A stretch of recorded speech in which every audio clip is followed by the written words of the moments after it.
Silverwolf Eidolons. Yesterday was just talking about her as a whole, but today I want to focus more on her potential as a DPS, especially considering mine is S1, E6, and the primary team I can use her in as a DPS would be, if I didn't have characters like Jingliu to utilize, Silverwolf, buffed by a Bronya, my Bronya is E0, S3, and a Fushuan, who is S1, E1.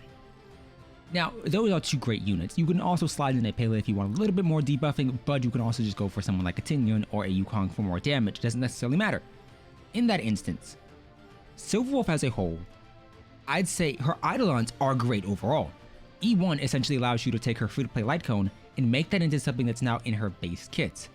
8 energy every attack for defense reduced enemies is nice, but considering this can stack up to 5 times for her ultimate, and she can to a degree get her ultimate back really quickly, especially with that free-to-play light cone, it allows her to focus more so on other aspects. Now, I want you to keep in mind, this 5 times is incredibly important because it applies to E1, E4, and E6, because this does technically only apply 5 times. And so this means that she performs well in debuff-oriented teams, but even if you were to throw her in, let's say you railed out Silverwolf here, a Pela here, a Welt here, and then you want to slide in a Sushang or Herta or anyone else. Her damage doesn't increase at a constant rate in terms of debuffs. She has that maximum of 5.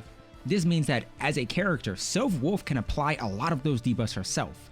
And so she can perform great with debuffers. Pela overall is just a strong unit. That's the only reason I pair them together. Otherwise, you should focus more on buffing her up with units like Bronya, units like Tingyun, units like Asta, or whoever else. Now, overall, each of these Eidolons do work great. E2 is essentially the best one, I'd say, for early, A, and then B, also because it increases her viability as a support. If you throw her in a team with a character like Pela, she is going to perform well because Pela needs less effect hit rates, and you can build her out more as a DPS. I'd actually say that even though someone like Jingliu, her best team is Jingliu, Bronya, Pela, and Fushuan, or whoever else you want to slide in if you don't necessarily need that crit buff, Silverwolf can beat out Pela just in terms of the team's damage output, the more Eidolon she has, but that's a given. Silverwolf can replace a Sealy as a DPS at E6. My Sealy is E2. My Silverwolf is more flexible with less issues in terms of speed tuning. But if you want to go for supportive capabilities, if you purely would just want to go for making her and her entire team better, E2 is a stopping point. S1, because S1 gives you the Aether Code, which is 12% more damage for your entire team and 12% crit rate. So technically speaking, my Silverwolf has 84 crit rate, or 85 if we're counting that 0.9 just rounding up. Regardless of circumstance, it's important to consider that. The rest of her Eidolons. E4 is kind of that midpoint where individuals are considering, do you want an attack percent or a quantum damage orb, because this is quantum damage bonus. I'd say quantum damage, just because this affects her ultimate, and you want to buff up all of her damage with that quantum orb. Even if attack percent can theoretically be better for the ultimate, having quantum damage just makes it way easier to build out, let's be honest here. And if you really want attack percent, just use a Tingyun. It's a little bit easier and more consistent, and you're not necessarily worrying about oversaturation of attack. Regardless of circumstance, her ideal team, in my opinion, would be Silverwolf with a Bronya, with a Fushuan, with a Pela, a Tingyun, or a Yukong. That last slot is a bit flexible. She's a great character. At E6, I'd say she's wonderful and can be a good substitute DPS, especially if you're fighting against an enemy and you really want to make a mono-quantum oriented team, but do I recommend it? See, as of right now, Silverwolf's Eidolons are great for what she offers as a character, but in comparison to the amount of damage and pure value you can get for someone like Jingliu, or someone like Blade, or Mbabre Lunai, as 5 stars, it's a bit competitive. Because Silverwolf is not a character you can slide into every team. Don't get me wrong, adding a weakness affects characters' damage, like Mbabre Lunai here, but you might not use her in all those teams. And if you're wanting to gear her out towards damage, yes, each and every one of these is valuable. But if she's not dealing damage, if she's not working in tandem with other DPSs, then you'd be better off buffing up those DPSs. My Jingliu would get more value from being at E6 than someone like a Silverwolf at E6, because up to E2, Silverwolf doesn't deal that much damage, whereas Jingliu at E0 does. So it's essentially a situation where you have to analyze what you're getting in terms, would you use her a lot? I use her more than I use my Sealy. So as a result, I'd get more value from investing heavily into this and taking all of this investment, S1, E2, and throwing it at somebody else who I do use a lot more. But that's just me. I think she does have a great place in any quantum team because quantum units overall are really good. Should you go for it? Well, that depends. But instead of giving you the raw percentages like, yeah, this is about 20% more damage or anything like that, I want to talk about just the overall use case scenario, because a character who deals low damage at E0, all of these are going to be nice increases. Low damage is still low damage though. And I don't want to lie to you and say, oh yeah, she's amazing, she's broken. No, she's a good character. She's a great character even. But the issue is, these damage increases aren't the same as something like this. They aren't the same as just a speed bonus, because all of these damage bonuses, whether it's crit, whether it's speed, whether it's crit damage and more attack, all of these ones change the way you build a character.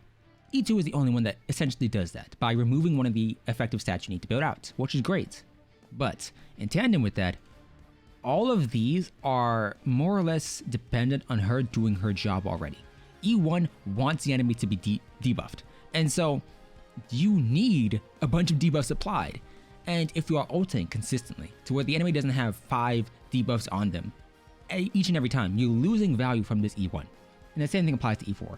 And so, yes, you're building her as a DPS, and yes, she does apply a lot of debuffs. We can actually go and test that now in MOC. And in this instance, we'll just throw a Jingliu on the second half, and we'll go Silverwolf with a Bronya, and I don't know, let's go a Pela and a Fushuan. Now, we won't apply any techniques beforehand. We'll just go in with her initial weakness break of her. And now, for this enemy in particular, they already start off with 4 debuffs, which is nice. Unremovable, which is the effect resistance, that's from her E2, meaning you're always going to have at minimum 1 debuff applied after E2. So in this instance, with 4 debuffs applied, using her skill, 17k.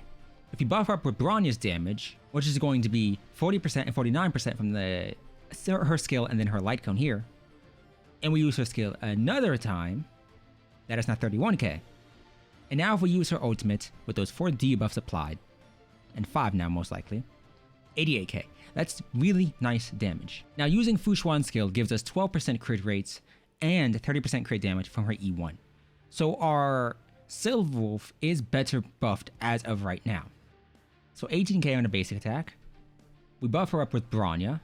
We use Bronya's ultimate to give us a bunch of crit damage, meaning that now Silverwolf's stat line distribution is 84 to 19.